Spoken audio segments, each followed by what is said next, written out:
In the quiet, upper-middle-class suburb of Willowbrook, Virginia, a shocking murder in 2013 revealed a tangled web of power, obsession, and betrayal.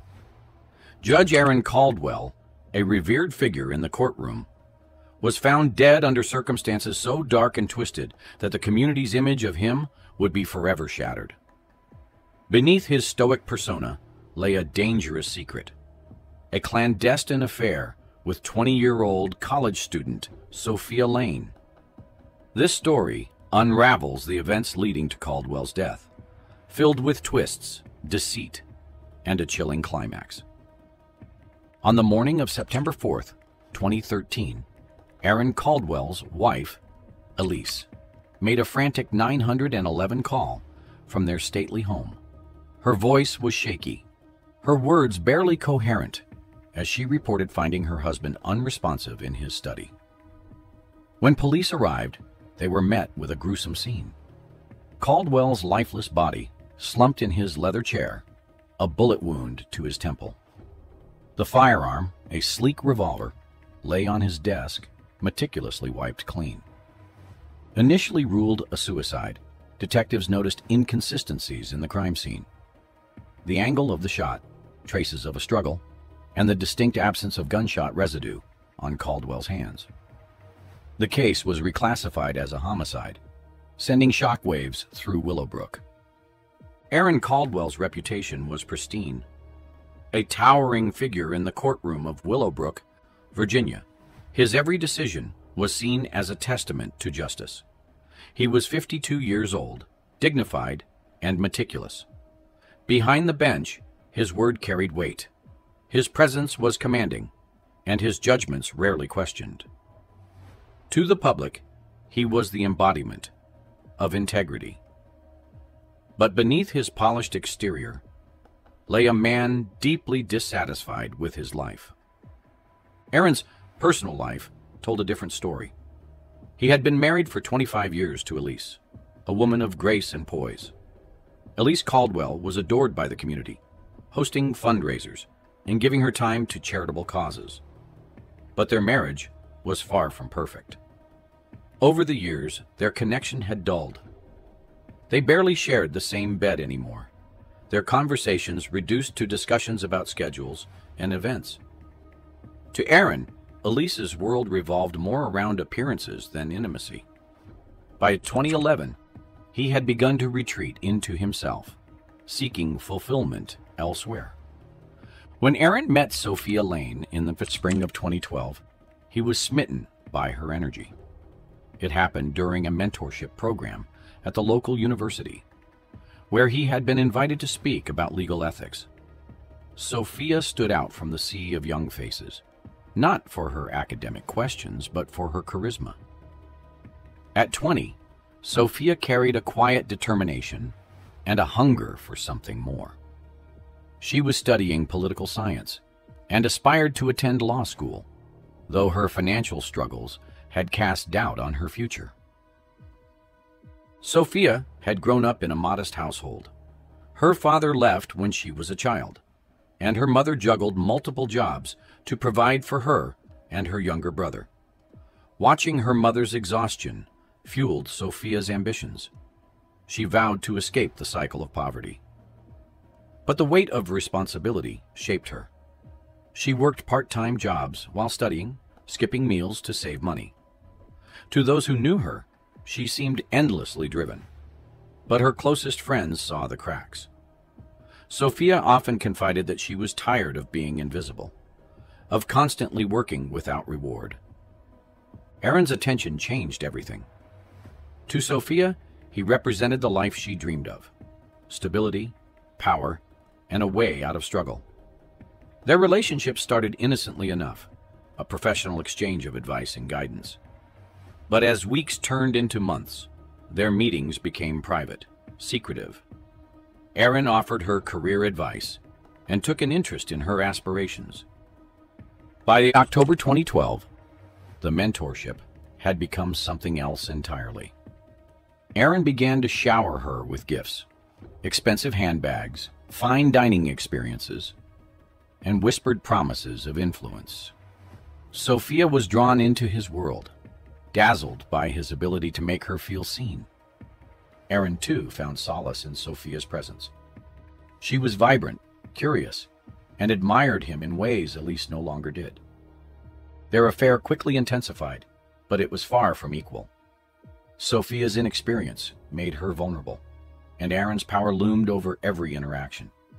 He made promises, some implicit, others explicit, that he couldn't possibly fulfill. He suggested he might leave Elise one day, though he knew deep down he never would. Sophia believed him, desperate to escape her reality. By early 2013, cracks began to form. Sophia wanted more from the relationship. She grew tired of the secrecy, tired of being relegated to hidden dinners and shadowy meetings. She wanted acknowledgement, a public declaration of their relationship. But Aaron resisted. The risk of exposure was too great. His career, his marriage, and his reputation hung in the balance. He began to distance himself, canceling their meetings and becoming colder in his responses. For Sophia, the shift was devastating. She became emotionally unmoored, feeling used and discarded. Friends noticed her change in demeanor. Once optimistic, she now seemed anxious and withdrawn.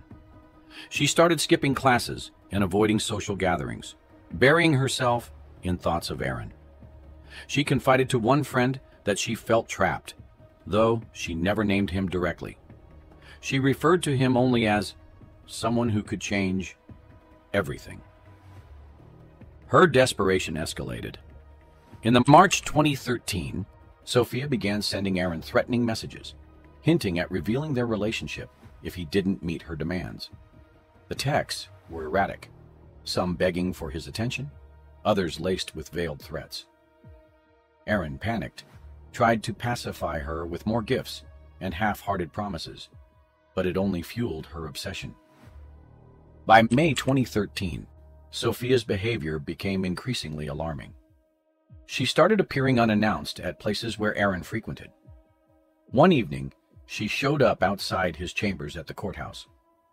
Staff members noticed her loitering but dismissed her as just another student seeking guidance. When Aaron saw her, his frustration boiled over. He ushered her away, but their interaction was tense, drawing curious stares from onlookers. It was a small crack in the facade he had carefully built. Sophia's obsession began to seep into other aspects of her life. Her grades plummeted, and she started missing shifts at her part-time job. Friends were concerned, but didn't know how to help. Then came the charity gala in June 2013, an event that would bring her desperation to a fever pitch. Aaron attended the gala with Elise, a dazzling affair held at the Willowbrook Country Club. Sophia arrived uninvited, dressed in a gown she couldn't afford, blending into the crowd with unnerving ease. She approached Elise under the guise of seeking internship advice, asking pointed questions about Aaron's work and home life. To the casual observer, it was a harmless conversation, but Aaron saw through it immediately. When their eyes met across the room, a chill passed between them. He pulled Sophia aside, and though their conversation was private, witnesses noticed her leaving the event in tears. By July 2013, Sophia's desperation had turned into something darker. She began documenting their affair, collecting photographs, emails, and gifts as leverage. She hinted to mutual acquaintances that she was involved with someone powerful, though she stopped short of naming Aaron. Her spiraling behavior alarmed those closest to her, but no one could foresee the tragedy about to unfold. Aaron, sensing the storm brewing, tried to cut all ties. He changed his phone number and blocked her on social media. But Sophia wasn't deterred. She became more erratic, driving by his house late at night and leaving handwritten notes on his car. Her obsession consumed her, and Aaron's rejection only fueled her sense of betrayal. By August 2013, the situation had reached its boiling point. Sophia was no longer the vibrant young woman Aaron had met a year ago. She was unstable, haunted by the belief that she had been cast aside after giving him everything. Aaron, too, was unraveling, the weight of his double life crushing him under its enormity. Their story was no longer one of forbidden passion, but of impending catastrophe. September 2013 would bring the confrontation that neither of them could escape, a collision of obsession, betrayal, and the devastating consequences of their choices. On the humid evening of September 3rd, 2013, Aaron Caldwell arrived home later than usual. The dinner with his colleagues had stretched longer than anticipated. He had lingered, reluctant to return to the tension that now consumed his personal life. The weight of his affair with Sophia Lane was suffocating him, and the cracks in his carefully constructed world were spreading. As he parked his car in the driveway of his stately home, he failed to notice the shadows moving just beyond the streetlights. Unbeknownst to him, someone had been watching, waiting for hours. 2 streets away, a small sedan sat parked under a cluster of oak trees. Its engine had been off for hours, the interior dark. Inside, Sophia Lane sat gripping the steering wheel, her heart pounding. She had been there since 8:30 p.m., stewing in a storm of emotions, anger, heartbreak, and desperation. The key Aaron had given her months ago burned in her pocket, a painful reminder of what they once shared. By midnight, the faint glow of the Caldwell home's porch light was the only thing illuminating the street. Neighbors would later recall seeing a young woman pacing near the house, her movements erratic and unsteady. Sophia's thoughts were chaotic. For months, Aaron had been pulling away, reducing her to an afterthought in his life. His rejection felt unbearable. The fear of being cast aside, of being invisible once again, consumed her. She couldn't bear the idea of him retreating to the safety of his marriage while she was left to pick up the pieces of her shattered dreams. The betrayal cut deep, and as the hours passed, her resolve solidified. She wasn't leaving until Aaron listened. At 12:15 a.m., Sophia slipped through the side gate into the Caldwell property. She moved quietly, her footsteps muffled by the damp grass. She knew the layout of the house intimately, where the spare key was hidden, which windows would creak if touched. Aaron had given her these secrets during their passionate early days, never imagining they would come back to haunt him. The key slid easily into the lock, and with one final glance around the darkened yard, Sophia entered. Aaron was in his study when Sophia found him, sitting in his leather chair, his tie loosened and his face weary. He looked up, startled, but not entirely surprised. He had been ignoring her calls and texts all evening, anticipating a confrontation sooner or later. What followed was a heated exchange, words thrown like daggers between 2 people who had once shared something profound, but now stood as adversaries. Sophia demanded answers, demanded acknowledgement. She wanted Aaron to leave Elise, to choose her, but Aaron remained firm, his voice cold, dismissive. He told her it was over, that it had to be. Sophia's fury erupted, the argument escalated, and what started as a war of words turned physical. Sophia, trembling with rage and heartbreak, shoved papers from his desk, their contents scattering across the floor. Aaron, desperate to regain control of the situation, tried to calm her, but his attempts only fueled her anger. The study, once a place of order and intellect, became a battlefield of raw emotion. Amid the chaos, Sophia's cries echoed through the house, a chilling mix of despair and fury. Unknown to Aaron, Sophia wasn't alone. Ethan Grayson, her roommate, had been lurking outside. Ethan had always been protective of Sophia, a loyalty born from shared struggles and secrets. His past was riddled with trouble, arrests for petty theft, a stint in juvenile detention, and a violent temper that simmered just beneath the surface. When Sophia confided in him about Aaron, painting a picture of a powerful man who used and discarded her, Ethan's resentment toward the judge grew into something dangerous. Earlier that evening, Ethan had driven Sophia to the Caldwell residence, waiting nearby as her backup. She had begged him to stay out of sight, insisting she could handle the confrontation herself. But as the shouting inside escalated, Ethan grew restless. By 12:45 a.m., he entered the property through the same gate Sophia had used, his presence unnoticed in the storm of emotions unfolding inside. The struggle between Aaron and Sophia reached its peak when Aaron tried to end the argument, standing and motioning for Sophia to leave. In her mind, it wasn't just a rejection, it was abandonment. Aaron turned his back, and that's when Ethan appeared, silent and menacing. The confrontation that followed was swift and chaotic. Forensic evidence later revealed signs of a violent struggle: furniture overturned, glass shattered, and traces of blood on the study walls. At 1:10 a.m., Aaron Caldwell was dead. A single gunshot rang out, muffled by the thick walls of the house. The weapon, a revolver Aaron kept locked in his desk drawer, had been used against him. The placement of the wound, a single shot to the temple, seemed staged, too precise to be an impulsive act. But investigators would later note the lack of gunshot residue on Aaron's hands, raising questions about whether he had pulled the trigger at all. Ethan and Sophia moved quickly. They wiped the revolver clean, placing it neatly on the desk beside Aaron's slumped body. The room was left in disarray, but the scene was meant to suggest suicide. By 1:30 a.m., they were gone, slipping out through the garden gate and disappearing into the night.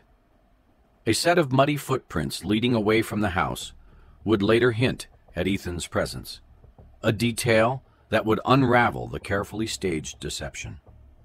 The discovery of Aaron's body the next morning sent shockwaves through Willowbrook.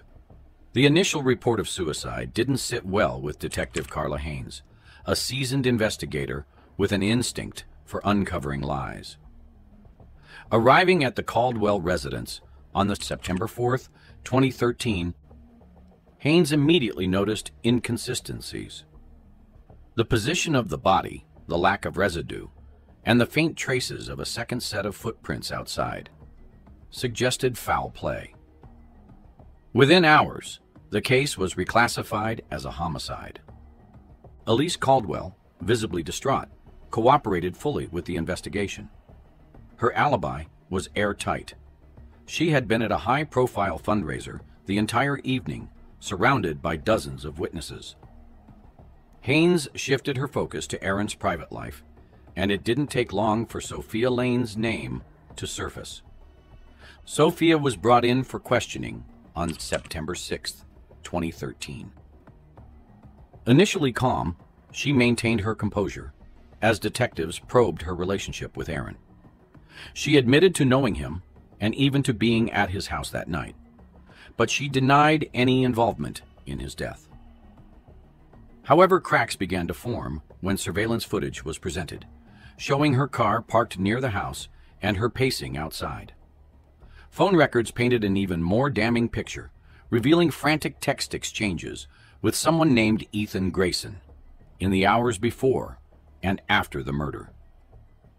The investigation took a darker turn when detectives looked into Ethan's background. His criminal record and close relationship with Sophia raised red flags. Text messages between the two revealed a chilling level of planning. Ethan had suggested handling things if Aaron refused to cooperate, a phrase that now carried sinister implications. By September 15, 2013, the pieces were falling into place. Sophia's desperation and Ethan's violent tendencies had collided, resulting in Aaron Caldwell's death.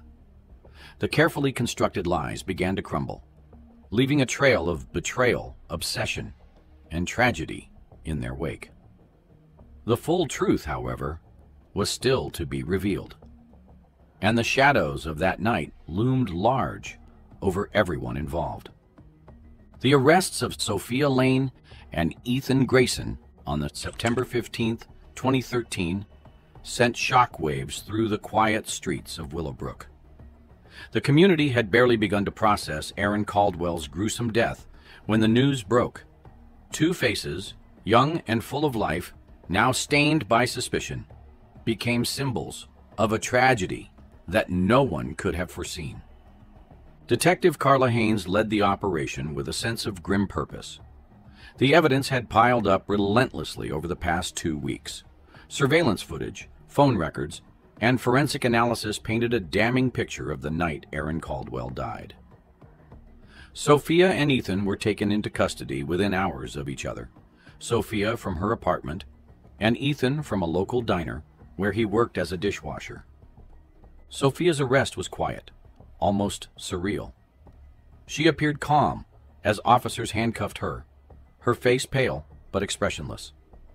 The neighbors, who had once seen her as a promising young woman with a bright future, now watched in stunned silence. Ethan's arrest, by contrast, was chaotic. He struggled against the officers, shouting claims of innocence and defiance.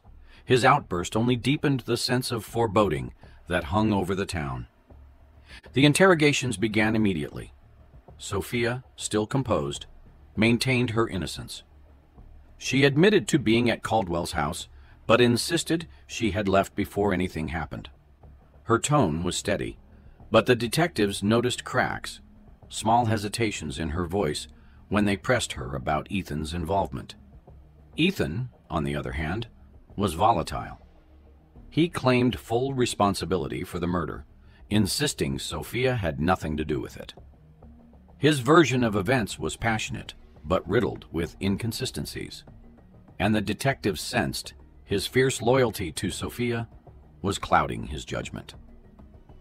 As the questioning continued, text messages between the two were presented. The exchanges were dark and revealing, full of ominous phrases that hinted at their shared disdain for Caldwell. The messages showed Sophia's growing frustration with Aaron and Ethan's escalating rage.